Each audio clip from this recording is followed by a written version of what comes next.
In 1849, there were 15 Chinese Central European Sago factories around Sago Lane, hence the name of this road. Sago Lane was mostly made out of the Cantonese, especially some Sui women who came from Guangdong. However, in the 90s, it became more well known for its Chinese state houses and funeral parlors, which is why the street is also called the Street of the Dead. Death houses once lined both sides of Sago Lane. The ground floors were funeral parlors, while the upper floor serves as a medical center for the terminally ill migrants. People believed that dying in one's home brought bad luck to the remaining residents. The upper floor occupants carry out an uneasy existence with the funeral because it serves as a reminder of the inevitability of death. Nearby shops supported this industry by selling funeral peripherals. Coffin-making shops and shops selling paper houses, paper clothes, and paper money were around the street. However, the street was not just about death. There used to be an open market lining Sago Lane. In the evening, the wet market would turn into food stalls. In 1970, the shop houses on one side of Sago Lane had been replaced with HDB flats. Presently, these Chinese death houses are no longer in sight, as they were demolished in 1961.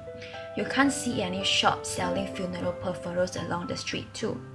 Part of the street was also demolished to make way for the Chinatown complex. Right now, it is just a street for cars to pass by. Today, Sago Lane is home to two important landmarks in Chinatown, which is the Buddhist Sophili Temple and the Chinatown complex. Today, you can still see old folks gathering and playing chess around the complex. Besides, one visitor center is set up next to the complex. Samsui women, amate or coolies are no longer around. You can only revisit the footprints that they have left in the visitor center. At the left side of the complex, you will see a few tall HDB flats and a whole stretch of neighborhood stores. You can still see a lot of old folks hanging around the area.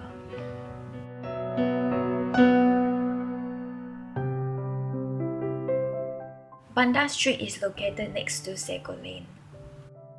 In Banda Street, Yok Lan Teng is the one and only shop selling funeral peripheral around the area. According to the owner, Mr. Chang, other shops were discontinued because the younger generation refused to take over the business, whereas other funeral parlors have moved to Geylang Bahru. In the modern era, Chinese traditional funeral customs have been simplified for convenience, and more people opt for cremation now. All the paper houses, money were handmade in the past. Now, they are all produced with machines and imported from China. In the past, only paper money, clothes, and houses, all the basic necessities, were burned to the deceased. Right now, effigies like iPad, food, makeup accessories, branded wallet, branded alcohol, and better-looking houses are produced and burned to the death. Due to the advancement of technology, all design is made possible. According to Mr. Chang, he missed seeing the happening Sago Lane he used to living in. But he remarked that life is definitely much more comfortable now due to the involvement of technology and a high hygiene standard in Singapore.